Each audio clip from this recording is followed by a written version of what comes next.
Salut à tous, bienvenue sur cette première partie commentée des Chroniques de Diniz. Donc là on est en phase de pioche, donc c'est un deck démon contre un deck orc qui vont jouer, donc ils vont piocher leurs 5 premières cartes dans leur deck de 40. Donc ils vont regarder un petit peu leurs cartes et pour savoir qui va commencer, on va faire un toss, un pile ou face. Donc là le démon a choisi pile et leur face. On va tomber sur pile, donc c'est le démon qui va commencer. Le but du jeu dans les Chroniques de Diniz, c'est de remplir le plateau. Chacun son tour, on va jouer une carte, on va poser les jetons de contrôle sur les cartes qu'on gagne. Et une fois que le plateau est entièrement rempli, alors on va compter le nombre de jetons de contrôle de chacun des joueurs, et celui qui en aura le plus aura gagné la partie. Donc le premier à jouer, c'est le démon, il va jouer Deadonmalk en haut à gauche, enfin pas tout à fait à gauche. Et du coup, sur chaque carte, vous voyez que vous avez des valeurs en haut à gauche. C'est des valeurs qui vont de 1 à 10 et qui s'appliquent sur les axes par rapport où est posée la carte. Donc là, il n'y a qu'une seule carte sur le terrain, la carte n'a pas d'effet, il la pose. Il pose son jeton de contrôle dessus. Donc un point pour les démons. L'orc va jouer directement dans la foulée, il va jouer Golniak, qui a un effet, mais ça n'a pas réellement d'impact pour le moment. Donc Golniak est au contact de Deadonmalk, il a un 6, alors que Deadonmalk n'a qu'un 4. Il va donc gagner la carte de l'adversaire, enfin la position de la carte de l'adversaire. Il va enlever le jeton contrôle de son adversaire et poser son jeton à la place. Donc ça va faire 2 points pour les orques. 0 pour les démons. Donc l'effet qu'il y avait sur Golniak là, c'était libérer les cases adjacentes bloquées. Il n'y a pas de cases adjacentes bloquées. Vous voyez, les cartes de blocage utilitaires sont au-dessus là. Des espèces de gros cailloux. Si vous avez aussi des boucliers, mais là il n'y en a pas pour le moment. C'est des effets qui les activent. Là ce n'est pas le cas.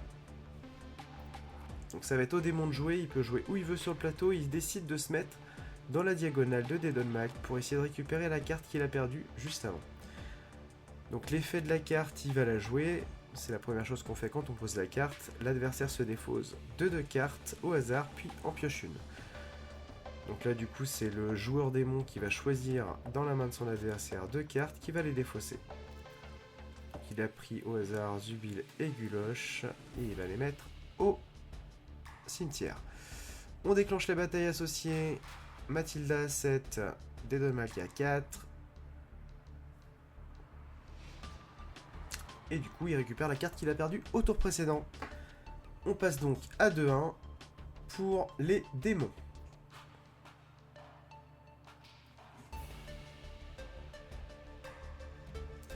On n'oublie pas de piocher en fin de tour, effectivement. Là, il l'a fait. Dans chaque paquet de deck, vous aurez une petite carte avec le déroulement d'un tour qui vous permettra de n'oublier aucune des étapes d'un tour. Vous la poser à côté de votre deck quand vous jouez. Donc là c'est au joueur orc de jouer, il peut jouer où il veut sur le plateau, il n'est pas obligé d'aller au contact.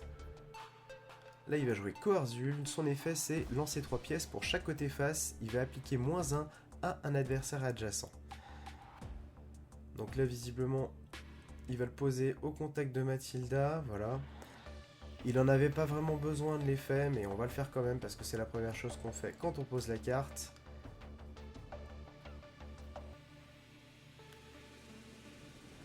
Donc il lance 3 pièces, la première il fait faire pile, donc pas de malus pour l'adversaire. Sur la deuxième il fait face, donc elle va prendre -1. Et sur la troisième il fait face aussi, donc elle va prendre -2. Voilà, l'adversaire prend -2. Et donc on va lancer la bataille associée. Donc Coarzul 1-8, Mathilda 1-5, -2, du coup ça fait 3. Gagne la bataille. Et du coup, l'orc va récupérer la carte posée juste autour d'avant. On arrive à 3-1 au niveau du score pour les orques.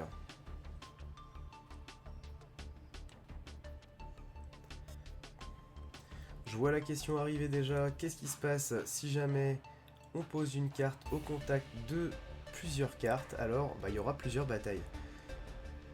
Et on commencera toujours par résoudre toutes les batailles qui font une victoire avant les potentielles défaites, ou les draws.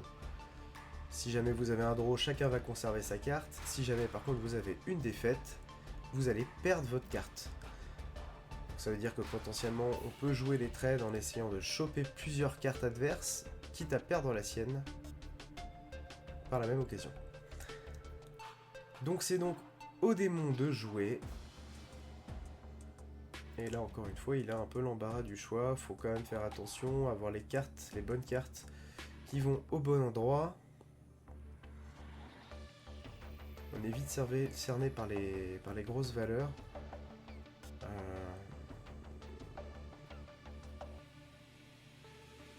Donc là, le démon décide de poser Architule sur la diagonale de Mathilda.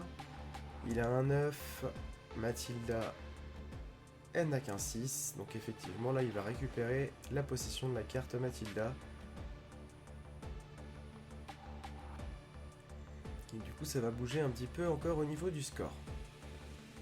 Donc on repasse à 3-2 maintenant pour les démons.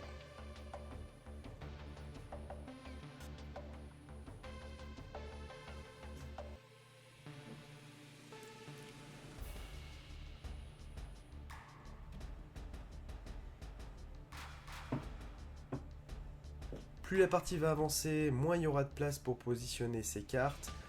Donc effectivement, il faut bien tenir compte des diagonales sur les premières parties que vous allez faire. Vous n'allez pas forcément y penser et vous risquez d'avoir des petits soucis pour essayer de poser vos cartes. Vous allez faire des victoires à certains endroits et vous dire « Oups, j'ai oublié cette diagonale-là, je vais perdre ma carte ».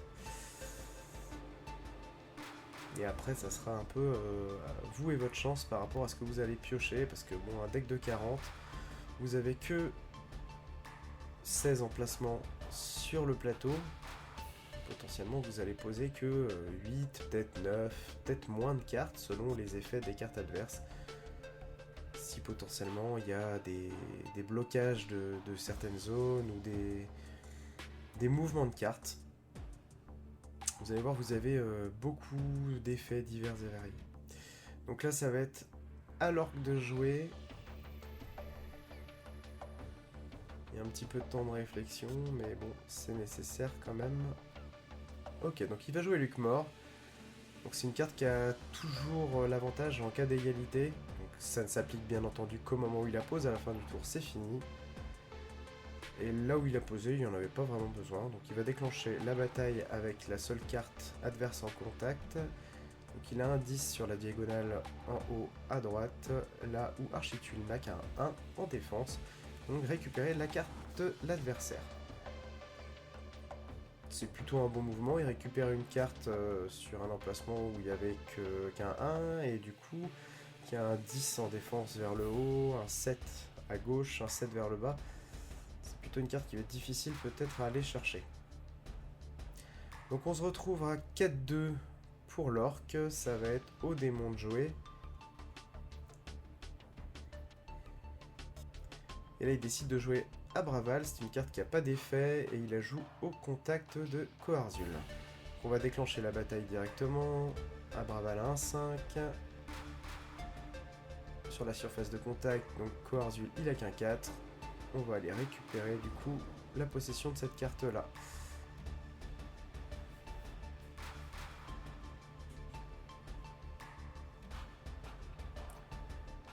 Voilà, ce qui nous fait donc 4-3 pour les démons, ils repassent devant. Et dans la foulée, l'orque pose une carte légendaire, donc Mankrog. C'est des grosses cartes, donc on va déclencher les batailles associées, il n'y a pas d'effet. Hein. Donc elle a un 9 vers le bas, là où Abraval a qu'un 6. Elle va récupérer directement cette carte-là. Ça va faire victoire. Contre Coarzul, Mankrog a un 10. Là où Coarzul n'a qu'un 8. On va aussi récupérer cette carte-là. La dernière carte, c'est Nedommal qui avait un 7, donc Mankrog a un 10. il va aussi récupérer cette carte-là. Donc ça c'est plutôt un très bon coup, parce que du coup il récupère 3 cartes de l'adversaire, plus la sienne, ça va lui faire 4 cartes supplémentaires du coup sur le plateau. Et en plus avec une défense à droite de Mancroc qui a un 10, avec la Bravale aussi qui a un 10 sur la diagonale, ça va être plutôt dur à récupérer pour l'adversaire. Faudra peut-être aller chercher sur un autre endroit du plateau. Et là on commence à voir fleurir quand même pas mal de cartes avec des grosses valeurs. Il n'y a plus beaucoup d'espace. Donc voilà, le démon décide de jouer Drusilla. Son effet c'est regarder les 3 premières cartes dans le deck de l'adversaire et les remettre dans l'ordre qu'il veut. Donc ça peut ralentir potentiellement un peu l'adversaire. Je vais lui donner son deck. On va regarder les 3 premières. Essayer un peu d'optimiser et de le ralentir un maximum par rapport aux prochaines pioches qu'il va faire.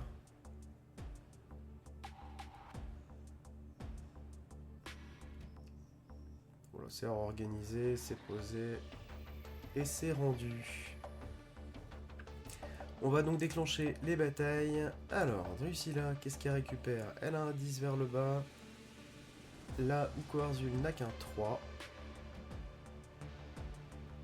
Donc déjà, elle va récupérer cette carte-là. En haut, elle a un 6. Là où Deadonmalk n'a qu'un 5. Donc elle va récupérer aussi Deadonmalk. Donc par contre, Abraxval, pardon. Donc là, elle a qu'un 5 alors qu'Abraval a un 10. Donc elle a perdu cette bataille-là. Il reste 2 batailles, une contre Mancroc. Donc là, le 6 qui est sélectionné, c'est pas le bon, c'est l'autre à gauche, mais le principe est le même. Là, Mancroc a un 10. De toute façon, la bataille était perdue. Et donc contre Golnak, elle a un 4 sur la diagonale. Golnak a un 5, donc elle perd cette bataille aussi. Donc au final, elle aura récupéré 2 cartes, celle qui est en haut et celle qui est en bas, donc Deadonmalk et Coarzul. Par contre, elle perd sa propre carte.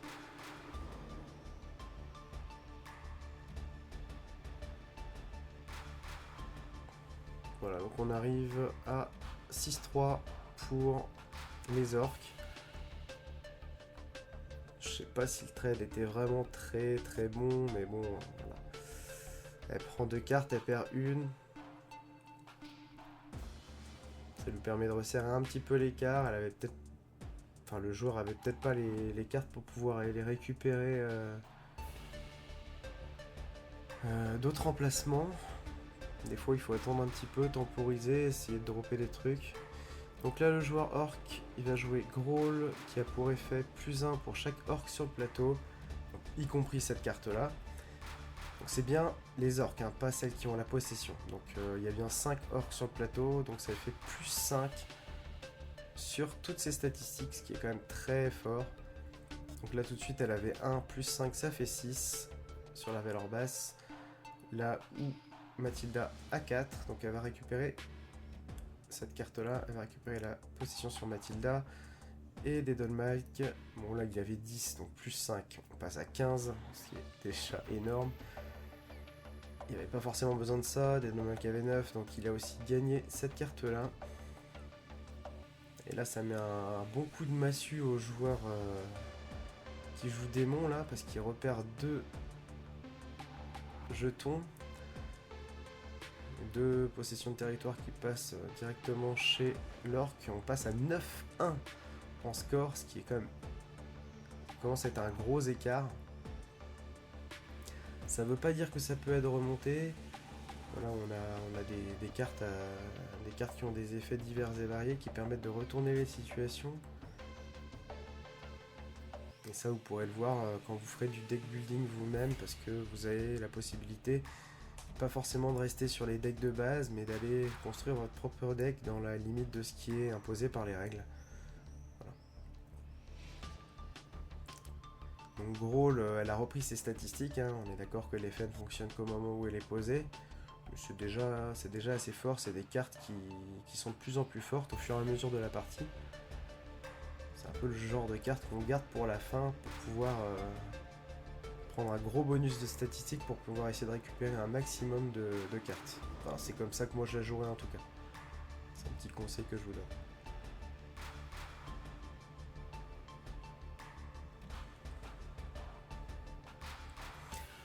Du coup, on en arrive au tour du démon. Il y a quand même pas mal de surfaces de contact où il peut récupérer. Il va jouer Musprax. C'est une carte qui, quand elle fait face, elle fait un pile ou face, si jamais elle fait face, elle applique -2 à toutes les cartes adverses. Adjacentes. Enfin, toutes les cartes adjacentes. Donc il va faire son pile ou face. Et là...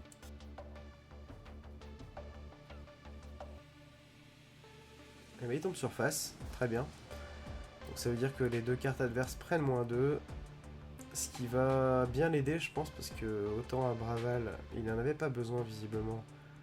Parce que là, lui, il avait un 4, là où Abraval avait un 2, -2, 0. Du coup, donc là, il récupère la possession de la carte.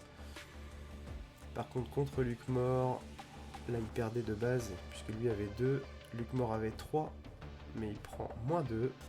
Ça fait 1, et du coup, ça lui permet de récupérer la possession de la carte. Impeccable, les amis, super.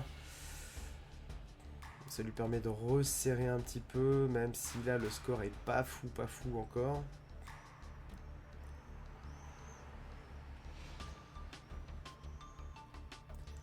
Il récupère tout de même une certaine protection avec le 9 du Coarzul là sur la droite.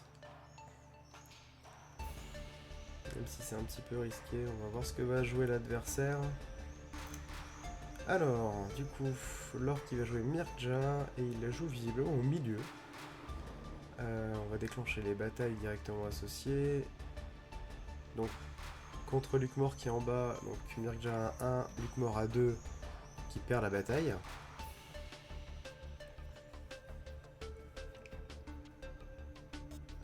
Contre Musprax, là il avait un 4, Musprax avait un 8. Musprax avait un 8.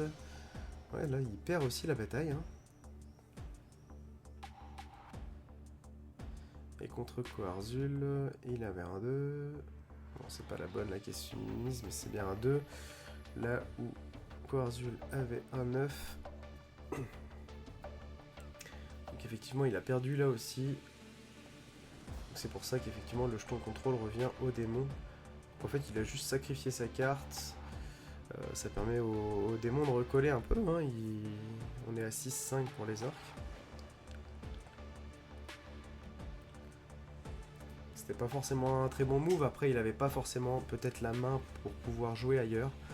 Donc le démon, il va jouer Sorana.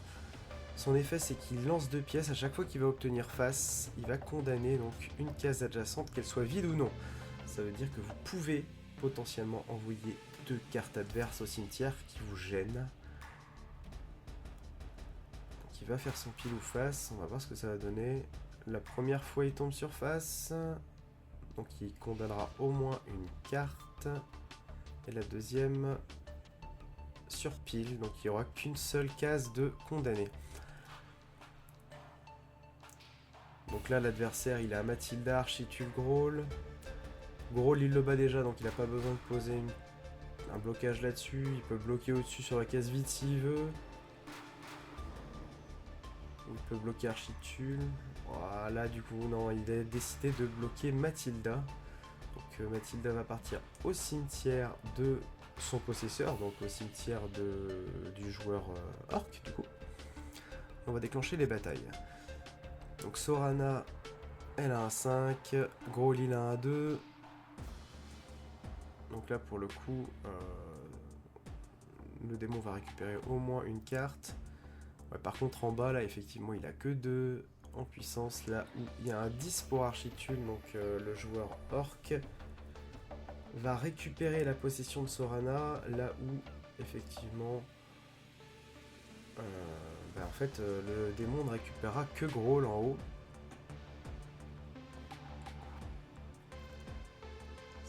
pas forcément fantastique du coup. Vu que Grohl n'a qu'une puissance de 1 à la droite là, il peut pas défendre grand chose. Donc on arrive quand même à 6-6. Bon, il a quand même condamné une case où il y avait une grosse carte, Mathilda. Ça lui a permis d'imputer un point supplémentaire aux orques. Donc là les orques, enfin l'orque va jouer Mantar, qui a pour effet donc, de lancer une pièce si jamais il fait face. Toutes les statistiques passent à 5. Par contre s'il fait pile il se défausse une carte. Donc là il la pose en haut. Bon il n'a pas vraiment besoin de l'effet parce qu'il avait déjà un 2 là où Grohl était un 1. Mais il fait quand même face. Du coup les statistiques de la carte passent toutes à 5.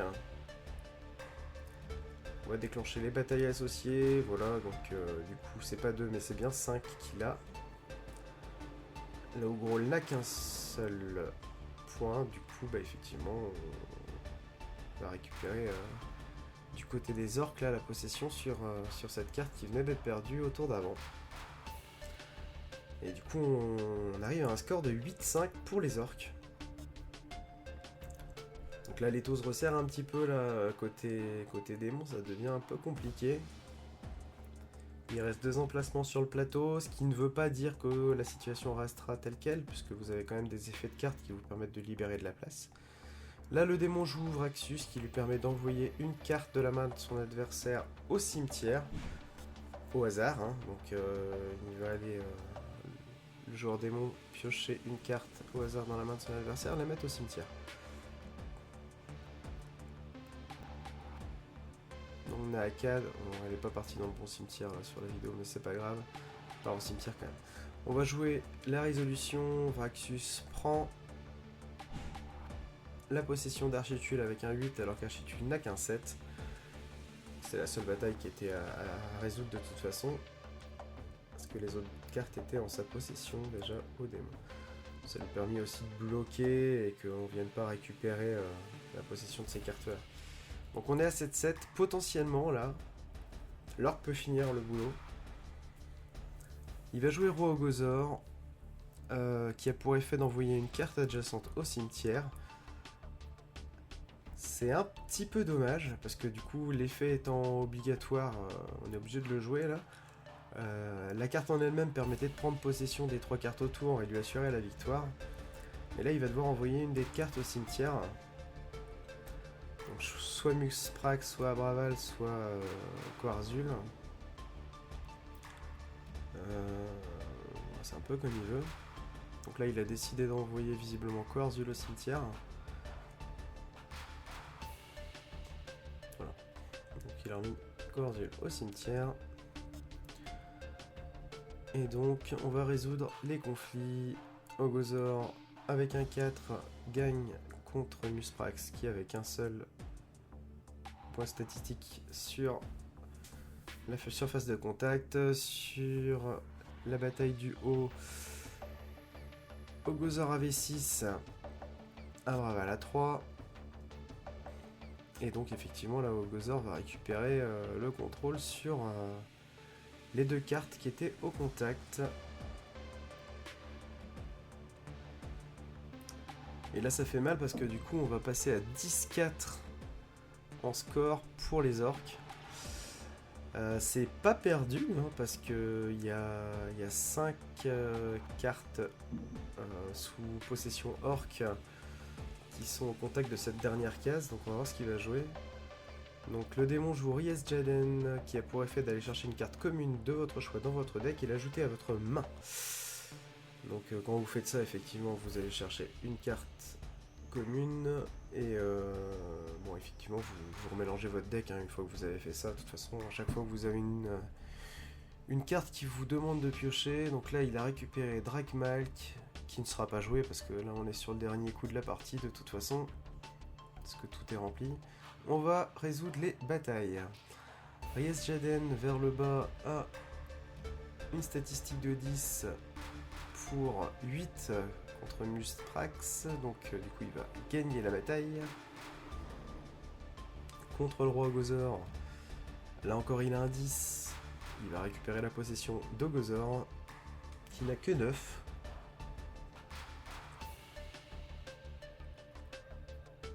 Et contre Abraval, il a un 6. Abraval, il n'a qu'un 5.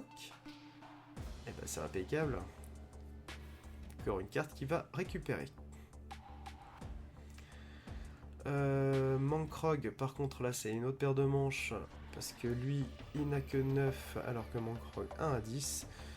Je l'avais dit en début de partie, cette carte-là est quand même très très forte. Les légendaires, par leurs statistiques, font très mal. Et Driusila... Donc Riesjeden a un 6, Driusila a un 10. Donc il va aussi perdre cette bataille. Voilà, voilà, donc là on va aller récupérer du coup les 3 cartes, la possession des 3 cartes qui ont été gagnées. Et du coup il perd sa carte. Et le score final, on va pouvoir le donner en comptabilisant l'ensemble des jetons. Ça fait 8-7 pour les orques, félicitations, GG aux joueurs orques. C'est une partie qui était quand même serrée, qui a pas mal bougé, même si on a senti la domination orque pendant une bonne partie de la partie. Merci d'avoir suivi cette partie.